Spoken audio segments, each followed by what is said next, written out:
go ahead, sell me this pen.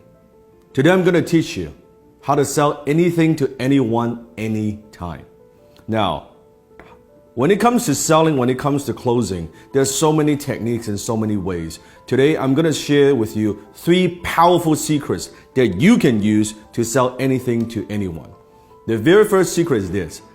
How do you turn something that's a commodity? How do you sell a product? How do you sell a service in such a noisy marketplace?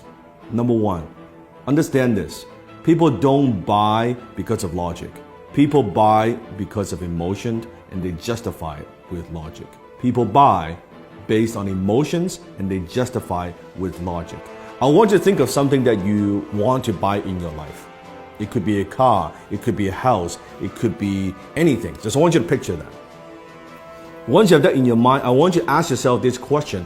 Why do you want to buy it? Why do you want to buy that particular item? Why do you want to own that item? Why is that? Maybe it's a new suit, it looks good on you. Maybe it's a new dress. Maybe it's a new car. Maybe it's a new house. Maybe it's that vacation. But why do you buy it? I want you to dig a little bit deeper. If you peer through the layers, I think you'll realize you are buying emotions.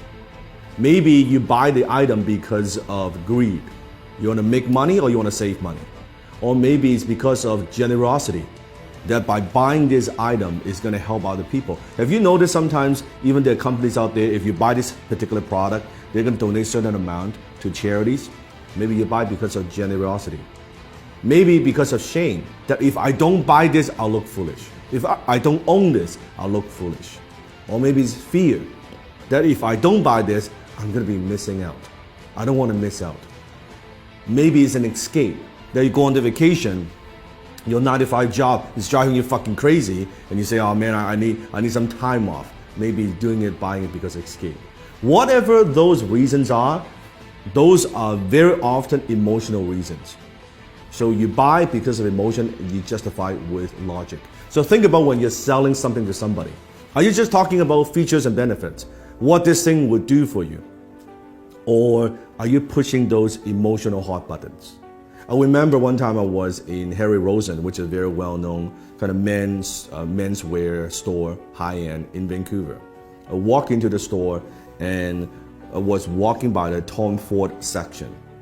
And the salesman approached me and said, sir, is there anything I can help you with? I said, no, I'm just browsing around. And he said, do me a favor. Put this suit on. Now, at the time, I've never owned a Tom Ford suit before. I have a lot of suits, but I don't have a Tom Ford suit. He said, do me a favor, put this on. I said, all right. I put it on. He said, how do you feel? Well, it feels pretty good. I said, okay, also try this on. Put on this tuxedo. I said, okay, that's pretty cool. I said, oh, it looks great. He said, sir, are you a fan of James Bond? I was like, who isn't a fan of James Bond? Like, duh. He said, you see this suit right here, this tuxedo, is the exact suit, exact same design as James Bond wears in Casino Royale. You know the scene when he was gambling? I said, fuck, it looks good, right? And before you know it, I bought the damn fucking tuxedo, right? And it's a lot of money, costs a lot of money. And if you think about that, what am I buying? I'm buying emotions. What I'm buying is this. I'm buying when I wear this tuxedo, I feel good. As a James Bond fan, I feel like James Bond. Even logically, I know this, of course, is not James Bond. I'm not James Bond. But emotionally, it takes me there. This is cool that I own, I wear the same tuxedo, the same fit, right? The same everything. And then he upsold me on the damn, like the shirt and the cufflink, the whole 9 yards, right? That's what I'm talking about. People buy because of emotions and they justify with logic. You have to understand that. Don't push your products. Don't just push your services. Don't push the features and benefits. Think about what are those emotional hot buttons that you're pushing. Number 2, people don't buy their way into something. They buy their way out of something. It means people very often they're buying something because they have a problem they want solved. They want to buy their way out of that problem. People don't buy the drill. They want a hole on the wall. So what is it that you're helping them solve?